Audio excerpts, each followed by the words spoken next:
плачь, Сережа, не плачь, и я не буду плакать. Я плачу от того, что я так давно тебя не видела. Ну что ты думала обо мне? Ты же знаешь, ты не верил, что я умерла. Ты не забудешь, Сережа, меня, Сережа!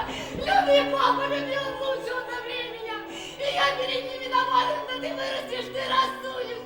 Сережа, котик мой, мальчик мой!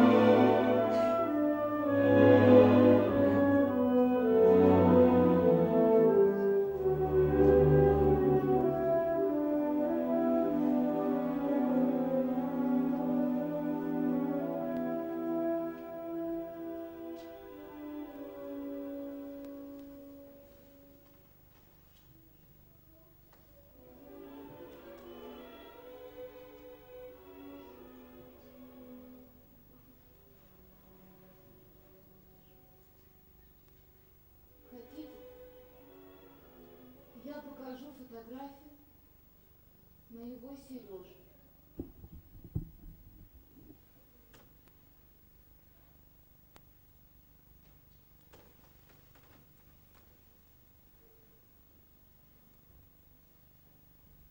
Хотите?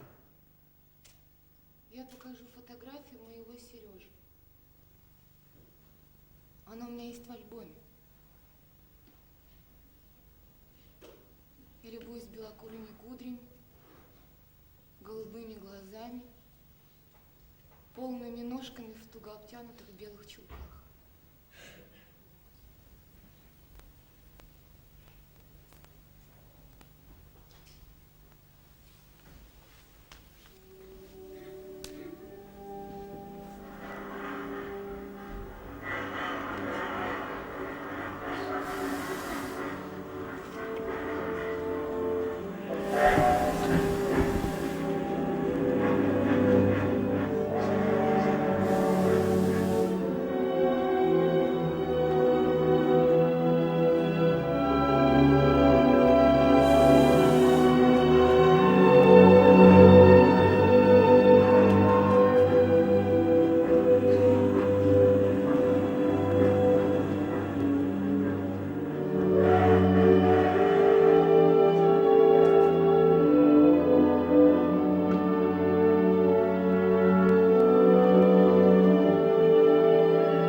Задом поезда. И его раздавило. Какая ужасная смерть, сказал один господин. Я думаю, напротив. Легкая и мгновенная, сказал другой. Дурное предзнаменование, подумала я.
событие, однако показавшееся всем присутствующим странным.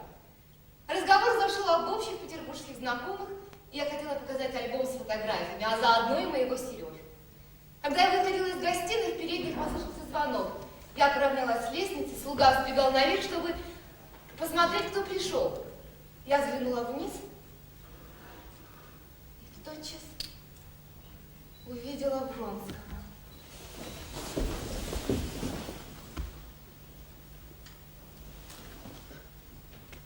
И странное чувство радости и страха вдруг одновременно шевельнулись в моем сердце. Когда я поравнялась с серединой лестницы, он поднял глаза, и выражение лица его сделалось испуганным и пристыженным. Когда я вернулась с альбомом, Вронского уже не было.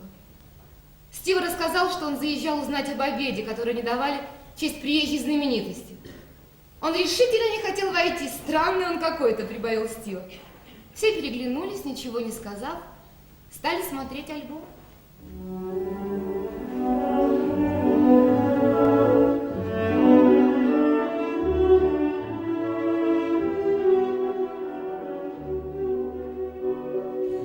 Бал только что начался.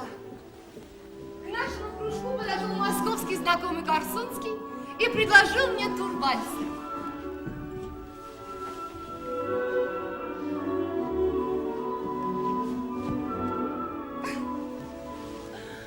«Я не танцую, если можно не танцевать», — сказала я, и заметила подходившего к нам Вронского. «Ну, если нынче нельзя не танцевать, так пойдемте», — сказала я поспешно, умышленно, не замечая поклона Вронского.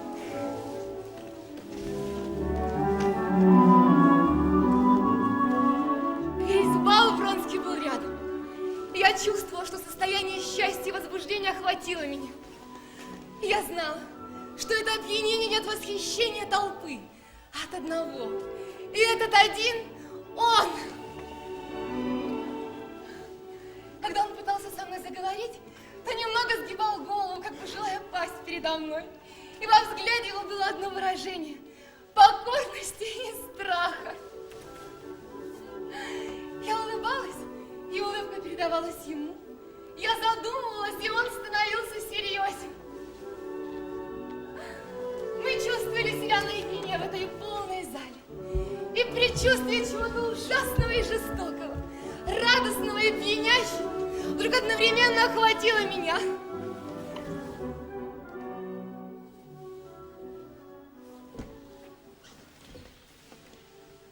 Я не осталась на ужин, несмотря на уговоры хозяина бала. Нет, мне надо отдохнуть. Я и так на вашем бале в Москве натанцевала больше, чем за всю зиму в Петербурге, сказала я, взглянув на возле стоявшего Вронского.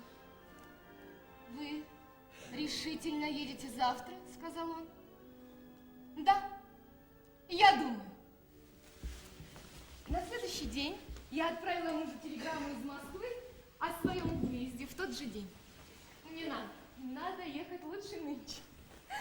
Я сегодня странная. Нет, я не странная, но я дурная, это со мной бывает. Ну, все кончено, и слава Богу.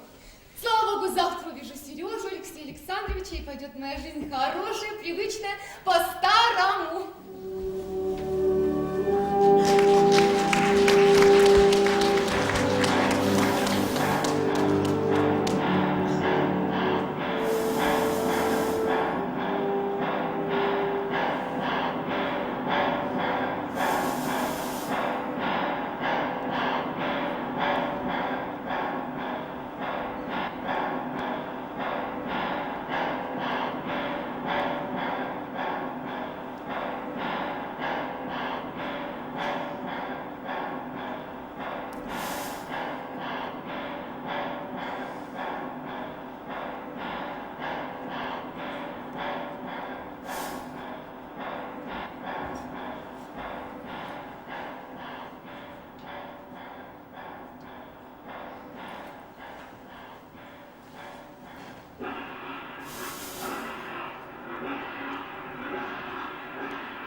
В поезде я попыталась читать, но не могла сосредоточиться.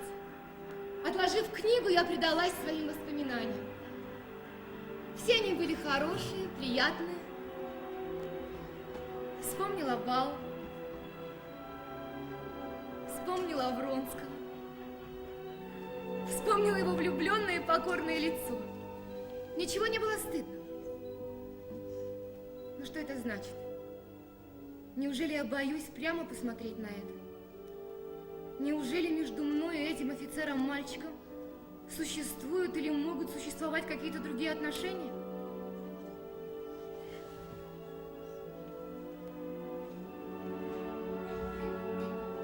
Я снова попыталась читать, но не могла сосредоточиться. Подъезжая к станции, поезд остановился, и я захотела подышать свежим воздухом.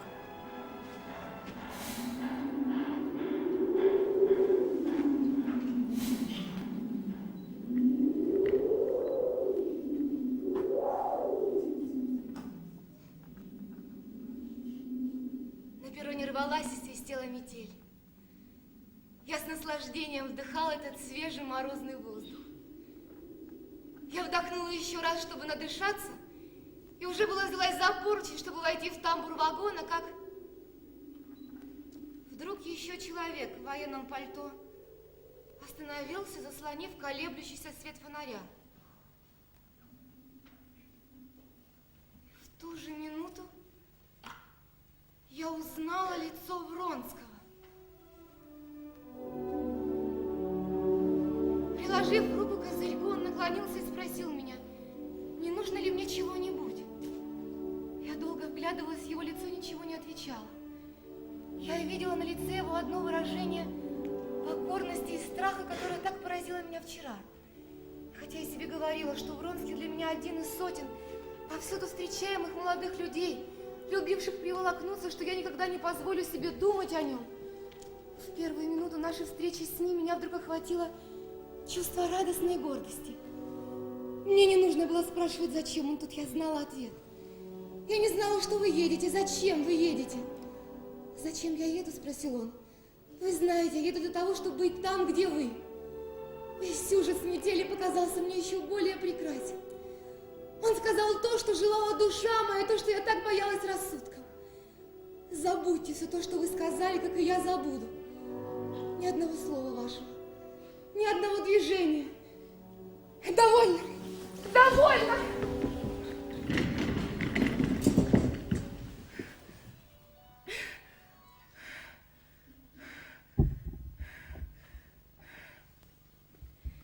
Взявшись за поручень, я бежала в тамбур вагона. Остановилась, чтобы обдумать все происшедшее. И чувством поняла, что этот минутный разговор страшно нас сблизил.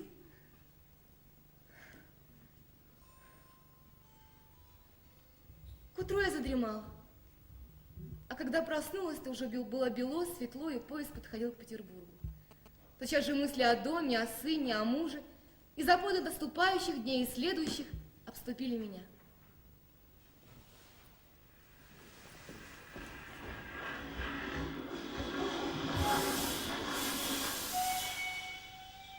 В Петербурге на перроне вокзала первое лицо, обратившее мое внимание, было лицо мужа, Алексея Александровича Каренина. Ах, боже мой, чего у него стали такие уши?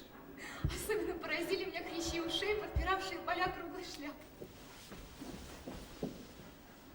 Я заметила подходившего к нам Вронского. Знакомьтесь, граф Вронский. Представила его мужу. Мы уже знакомы. Туда ехала с матерью, а назад с сыном, сказал отчетливо муж, выговаривая каждое слово.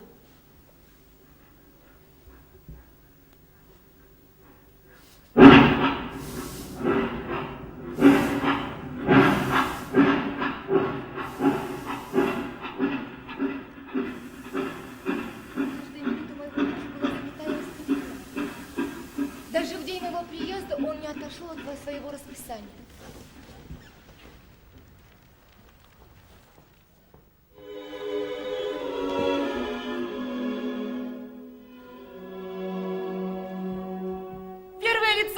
встретивший меня дома, был сын.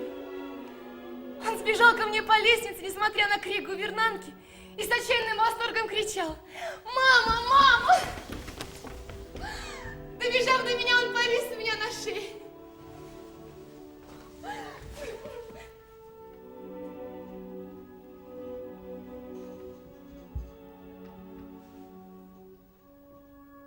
И сын, так же, как и муж, произвели во мне чувство, похожее на разочарование.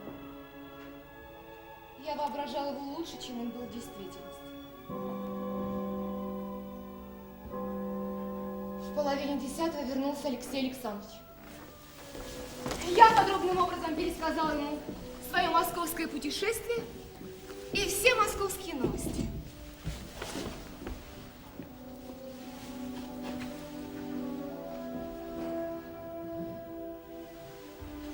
Пора, сказал он, как-то особенно улыбаясь, и прошел в спальню.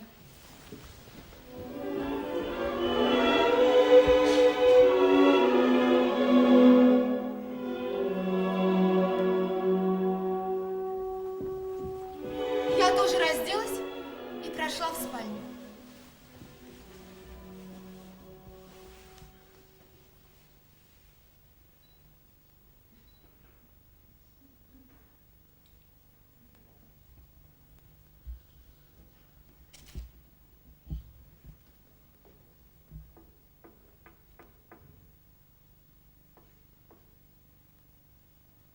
Все-таки он неплохой человек. Порядочный и добрый. Ну что это только уши, у него уж очень выделяются. Или он обстригся. Что-то в душе моей погасло. Приехав из Москвы, я стала часто бывать в Свете. В Свете, связанном с именем княжны Бетти Тверской. Свет балов, обедов, пышных туалетов, свет, державшийся одной рукой за двор, чтобы не спуститься до полусвета, члены которого думали, что презирали, но вкусы у них были не только схожи, но и одни и те же.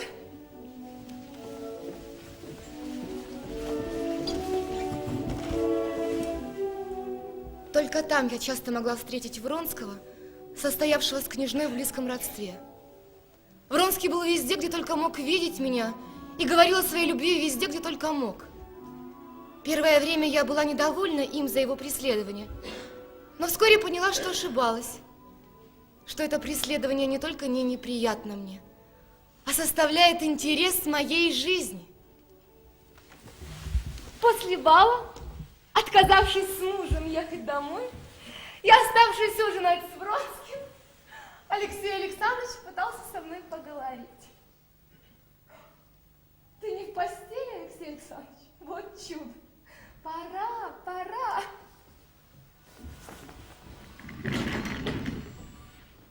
Анна, я должен с тобой поговорить. Я должен предостеречь тебя. Предостеречь? В чем?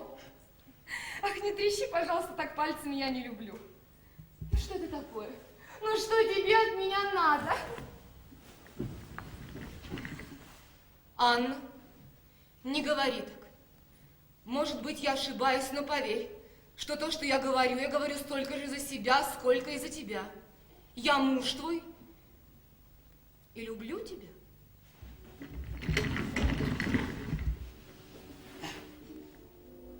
Любит? Разве он может любить? Если бы он не знал, что бывает такое слово, он никогда бы не употреблял бы его.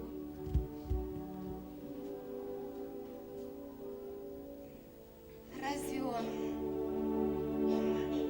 знает, что такое любовь?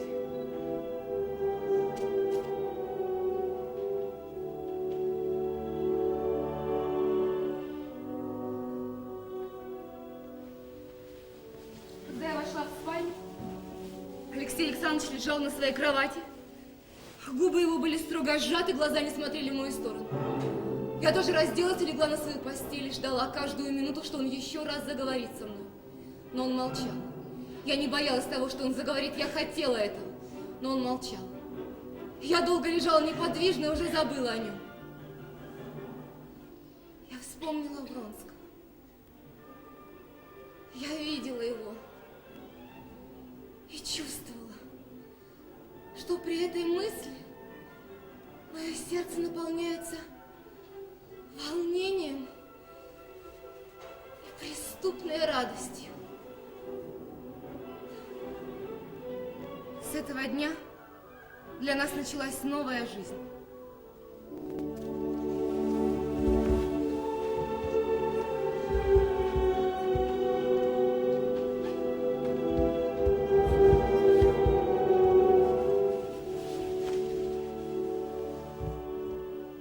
То, что для Вронского целый год составляло смыслом его жизни, то, что для меня было невозможно и ужасно, а тем более обворожительной мечтой счастья, это желание было удовлетворено.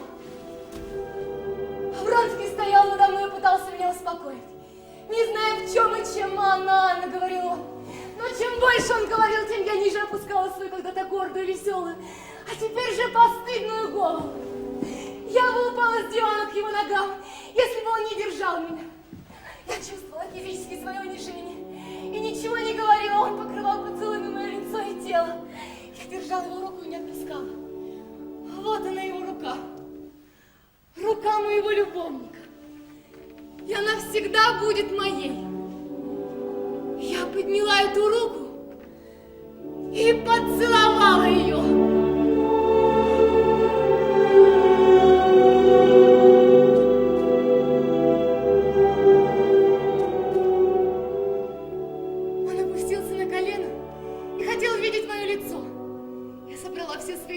Оттолкнула его. Вот и все. У меня ничего нет, кроме тебя. Помни это.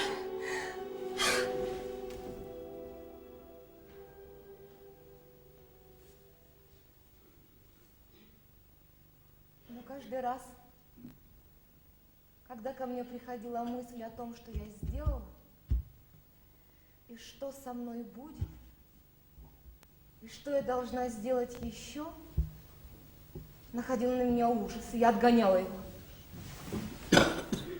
Зато во сне, когда я не имела власти над своими мыслями, одно сновидение постоянно посещало меня. Мне снилось, что оба были вместе.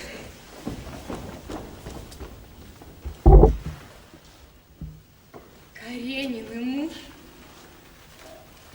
и расточали мне свои ласки.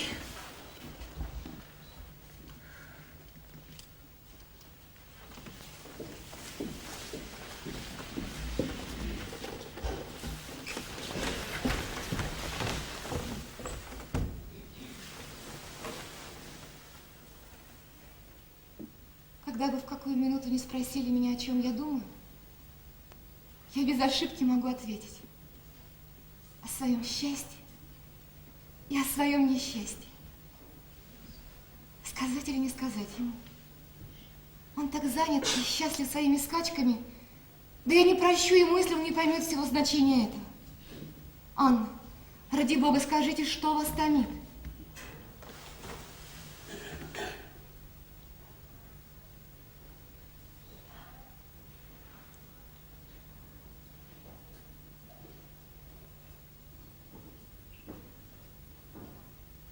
Побледнел и опустил свою голову.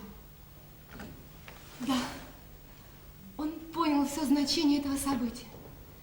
Он начал говорить: надо разрешить ту ложь, в которой мы живем. Ну как, Алексей?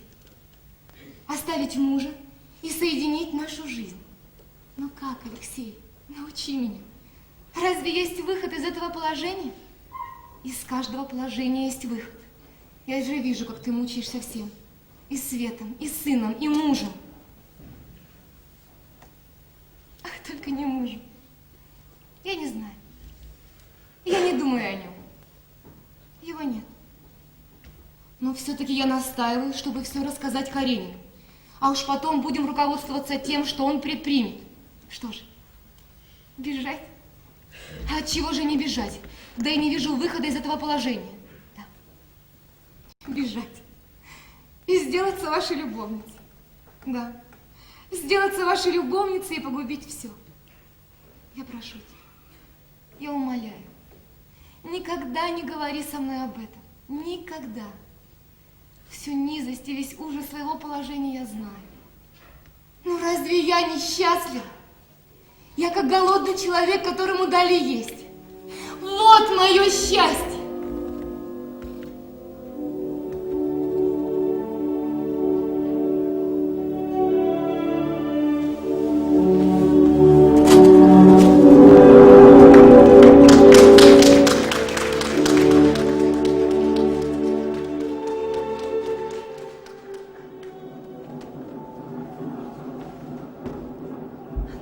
Как в царском селе, я не спускала глаз с Вронского, мысленно боясь страхами за него и одновременно слушая тонкий голос мужа знакомыми интонациями. В числе других упала лошадь Вронского. Я перепугалась и стала биться, как пойманная птица. То устала и хотела идти куда-то, то обращалась к Бетти. Я заметила внимательный взгляд холодных глаз мужа. Ах, мне все равно, подумала я, и больше не оглядывалась туда.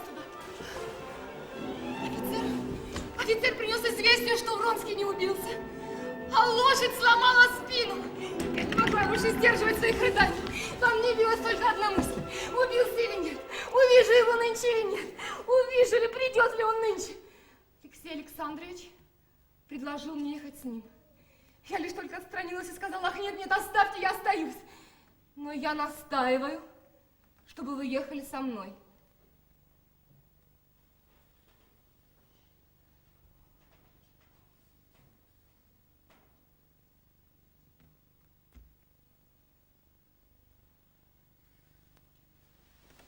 Я покорно встала и пошла к карете.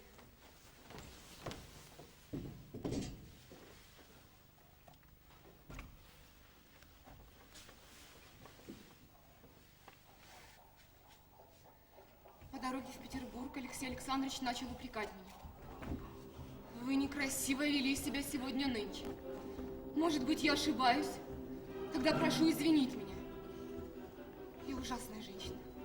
Я падшая женщина, но я не люблю лгать. Он все знает, он все видит, но его пища ложь. Убей он меня, убей он Вронского, я бы, может быть, больше уважала его, но нет.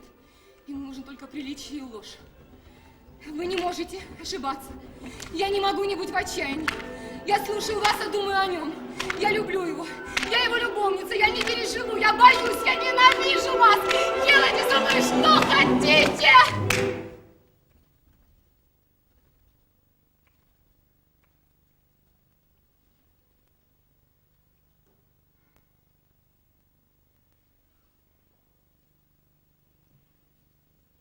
Как хорошо я сделала, что все сказала мужу.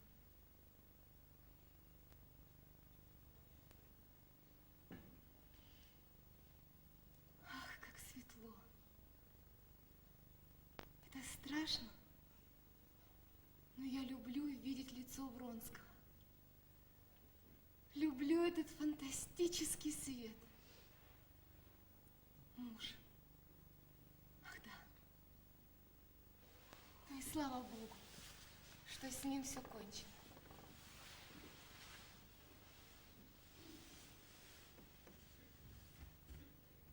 Но я все-таки настаиваю на внешних условиях приличия до тех пор, пока не приму меры, обеспечивающие мою честь, сказал Каренин дрожащим голосом.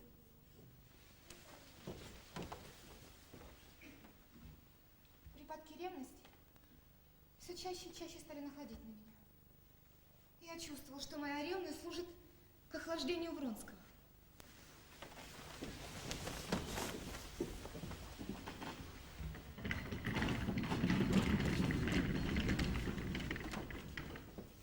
Моя любовь все сильнее.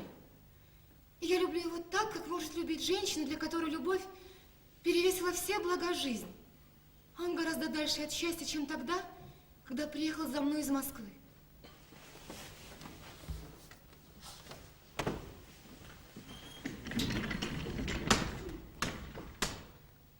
Я чувствую себя цветком, сорванным и увядшим, в котором с трудом узнается та красота, за которую он был сорван. Ты говоришь, что наше положение мучительно, что нужно разорвать его. Если бы ты знал, как мне оно тяжело, что бы я не дала за то, чтобы любить тебя легко и свободно. Я бы не мучилась и тебя не мучила своей ревностью. Я не хотела тебе говорить, но скоро все решится. И мы все будем свободны. Я знаю верно. Я умру. Это не вздор, это правда. Я видела сон. Во сне я вошла в спальню взять что-то, узнать что-то. И вижу, в углу стоит что-то. И это что-то маленький страшный мужик со взъерошенной бородой.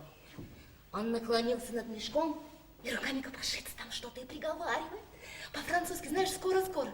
Il faut le battre le fer, le battre le fer. Я проснулась и спрашиваю, что это значит? А мне говорят, родами умрете, матушка! Родами! И я проснулась.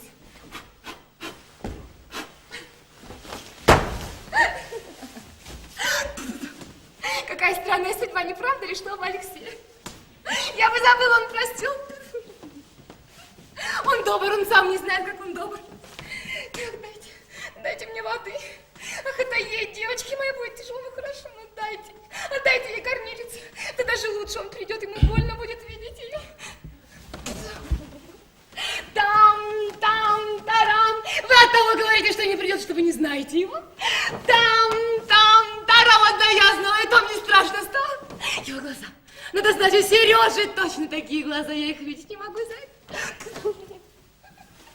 Я умираю. Я знаю, что я умру. Не удивляйся на меня. Я все та же, но во мне есть другая, я ее боюсь. Она полюбила того и хотела возненавидеть тебя. И могла забыть про ту, которая была прежде. Ты не я теперь настоящая. Я прошу тебя, ты прости меня. У меня не говорила святая мученица. Она хуже была. И я поеду в Рим. Там пустыни. Возьму только с собой Сережу и девочку, больше никого. Я прошу тебя, ты только прости. Мне больше ничего не надо.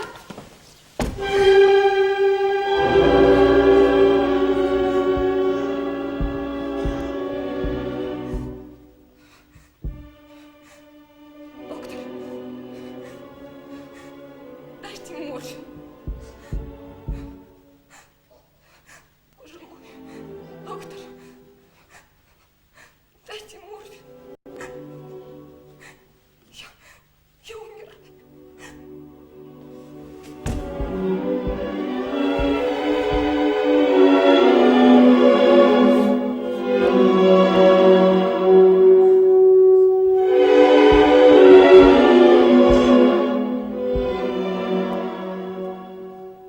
Я родила девочку.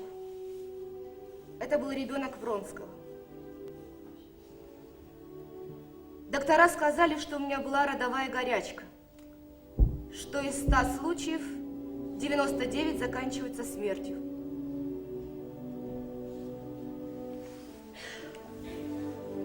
Почему я не умерла тогда?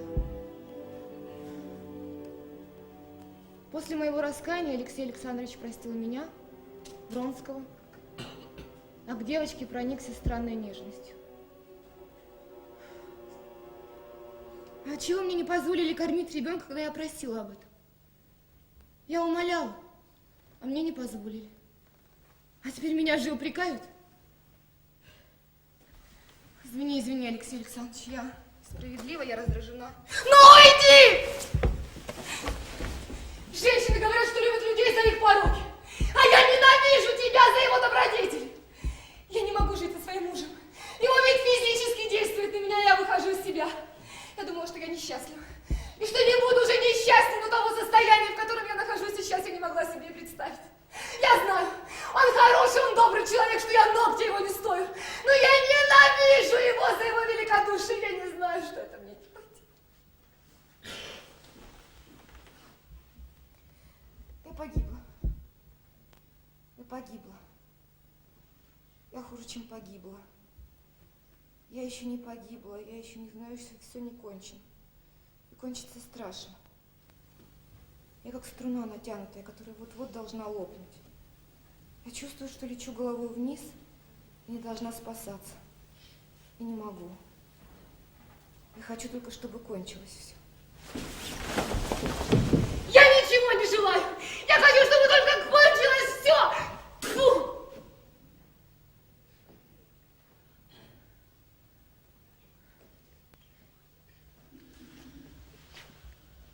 На следующий день я получила известие, что Алексей Александрович дает развод. Развод – самый разумный выход для супругов, находящихся в нашем положении.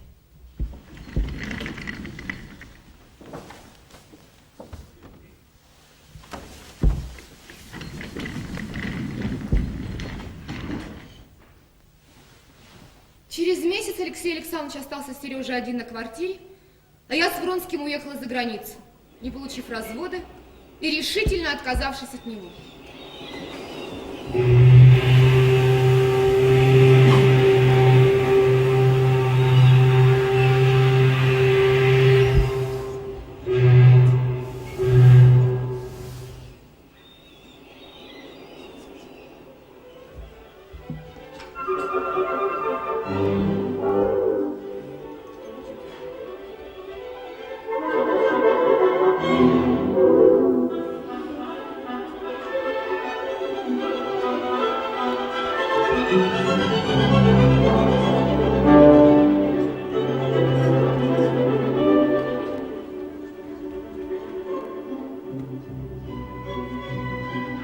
Здесь, в Европе, чувствую себя непростительно счастливой.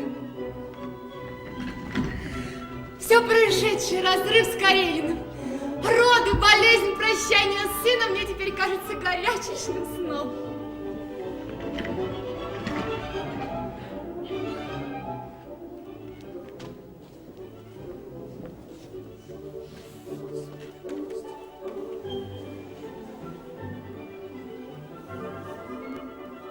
Чем больше я узнавала о Вронском, тем сильнее я любила его. Полное обладание им для меня было приятно. Постоянная близость его мне радостна. Во всем, что он говорит, делает, во всем я вижу что-то возвышенное и благородное. Я искала и не могла найти в нем ничего непрекрасного.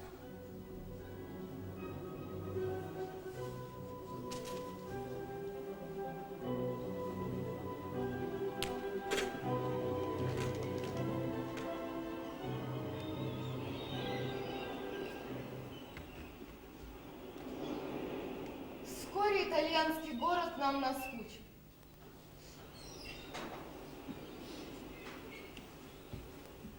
Палаццо показался грязным и старым.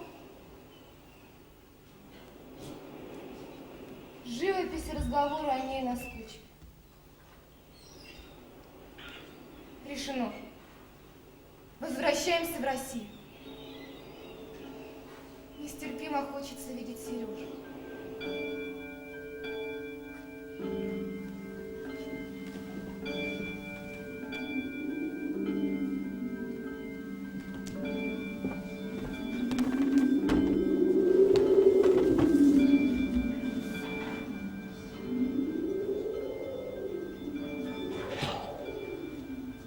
Вот уже 2 дня, как в Петербурге. Мысль о свидании с сыном ни на минуту не покидает меня. Так хочется обнять и поцеловать его. Поехать в дом к мужу не имею права. Могу встретить Алексея Александровича, могут не пустить, оскорбить. Увидеть Сережу на гулянии? Мне этого мало. Говорят, в летнем саду он увидел женщину в лиловой вуале и пытался в ней узнать меня. Решено. В самый день рождения Сережи пойду в дом к мужу. Подкуплю прислугу, буду обманывать, но во что бы то ни стало увижу сына. И разрушу этот безобразный обман, которым они окружили его. Я поехала в лавку и накупила игрушек.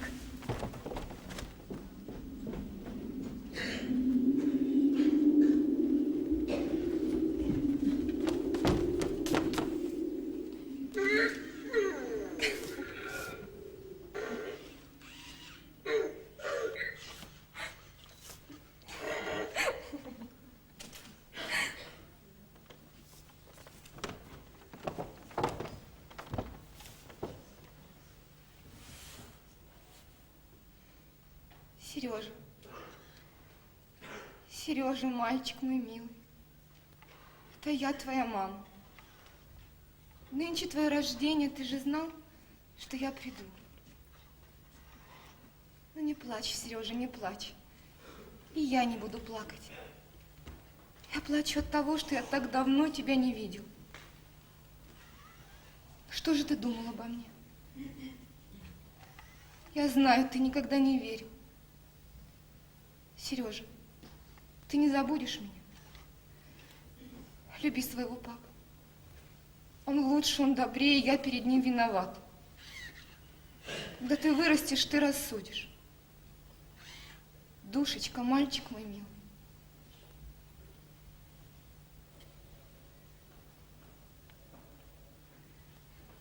Я так и вернулась с теми игрушками, которые с такой любовью и нежностью покупала в лавке.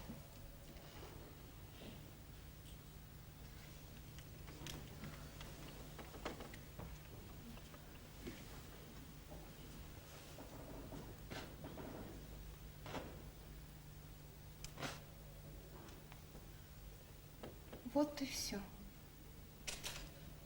Я снова одна.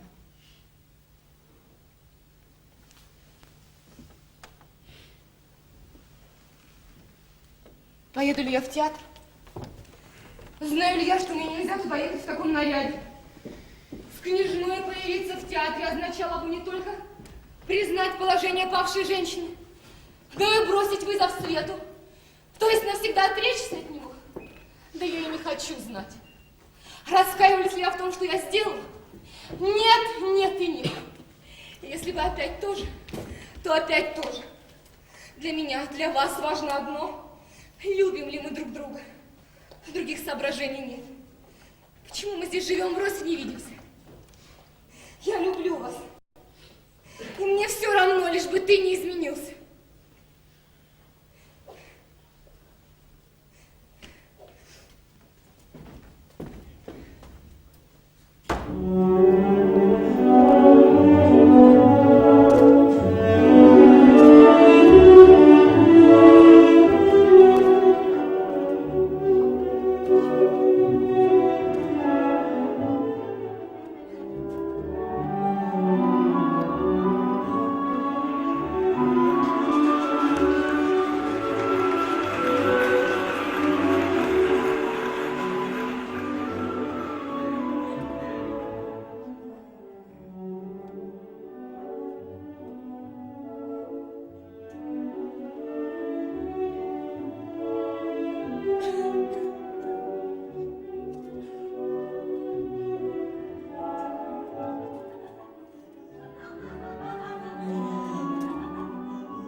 То, что произошло в театре между мной и Картасовыми, было унизительно. Я чувствовала себя человеком, выставленным у позорного столба. Сколько я буду жить, я никогда не забуду этого. Она сказала, что позорно сидеть со мной рядом. Ты не должен был доводить меня до такого состояния. Если бы ты любил меня. Да, если бы ты любил меня так, как я. Если бы ты мучился так, как я.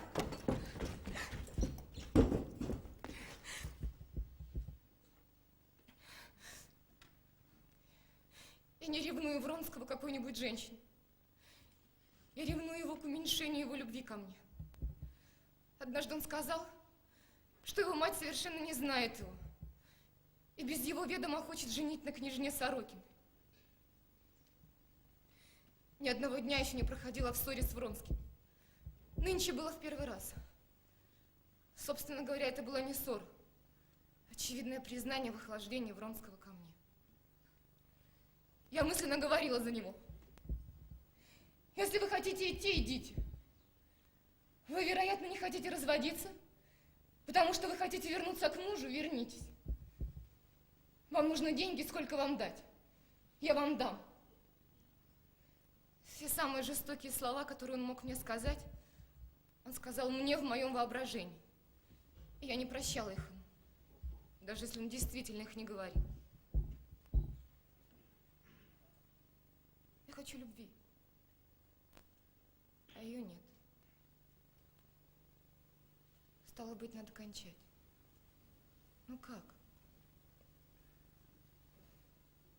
Почему я не умерла тогда?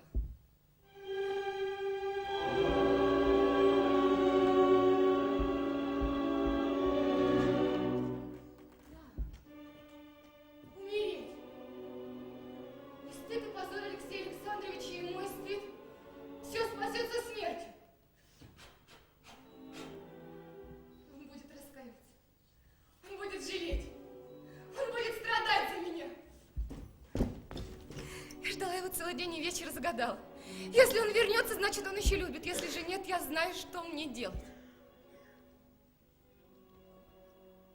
Приближающиеся шаги, его шаги развлекли меня. И я, как бы занятая укладыванием своих колец, даже не обратилась к нему. Он подошел ко мне, взял меня за руку и сказал: «Анна, поедем послезавтра, если захочешь. Я на все согласен». Я молчала. «Что же?» — сказал он. «Ты сам знаешь». И я больше не могла сдерживать своих рыданий. «Брось меня! Брось, я ужасная женщина! Я уеду завтра! Я не хочу тебя мучить! Ты не любишь меня! Ты любишь другую!»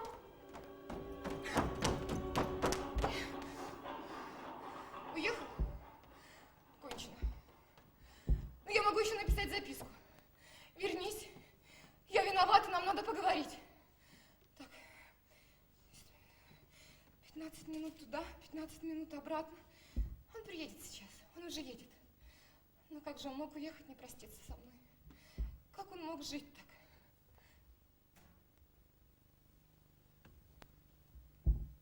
Что это? Лакей несет мою записку обратно?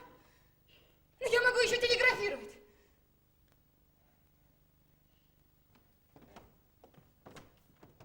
Что он искал во мне? Не столько любви, сколько удовлетворения тщеславия. Хвастался мной. А теперь хвастаться нечем. Не гордиться, а стыдиться. Он взял от меня все. И теперь я не нужна ему.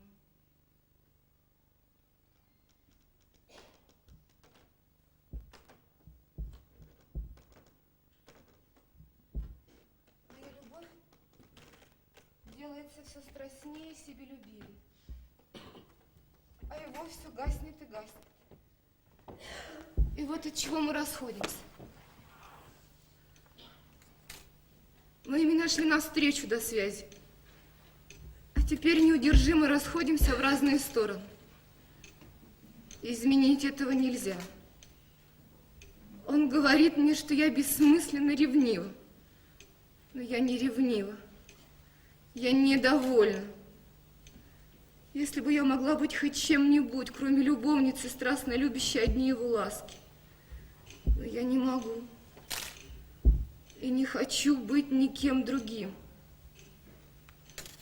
И этим я вызываю в нем отвращение, а он во мне злобу.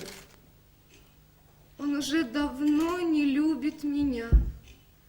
А где кончается любовь, там начинается ненависть.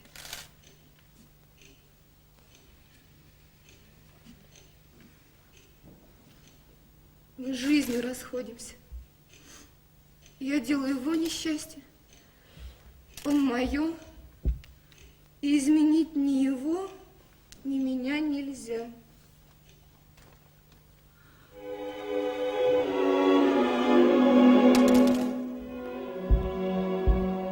Сережа? Сережа?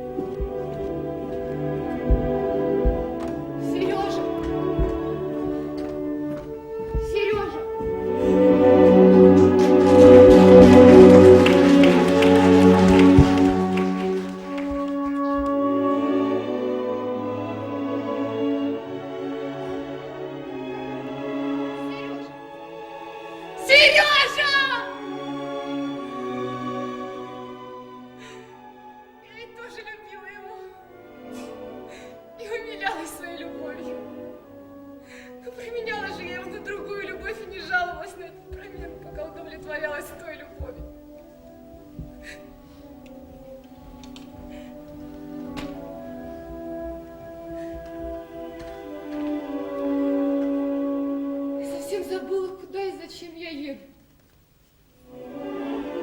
Вокзал. Вокзал. Остановите, я здесь выйду.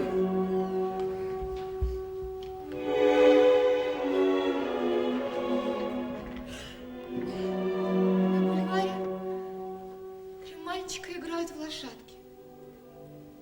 Сережа. Я все потеряла. Не верну его никогда.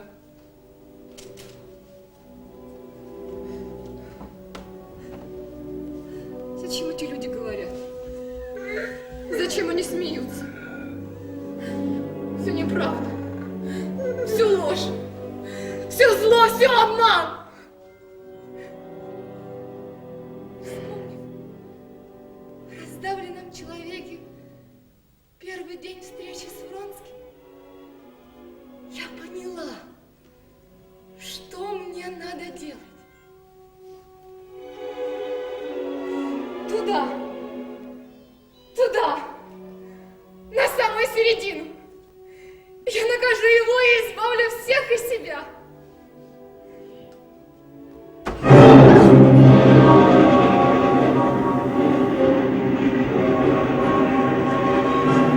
Отчего не подушить чудно смотреть больше не на что?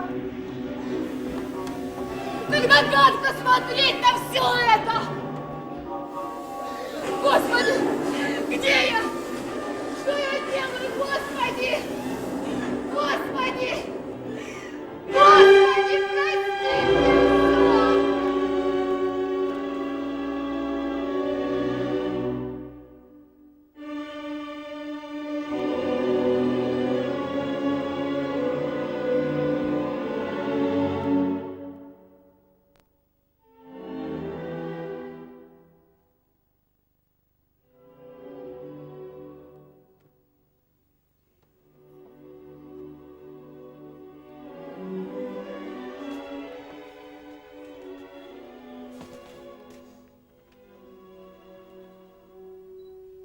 Мужичок, приговаривая что-то, работал над железом.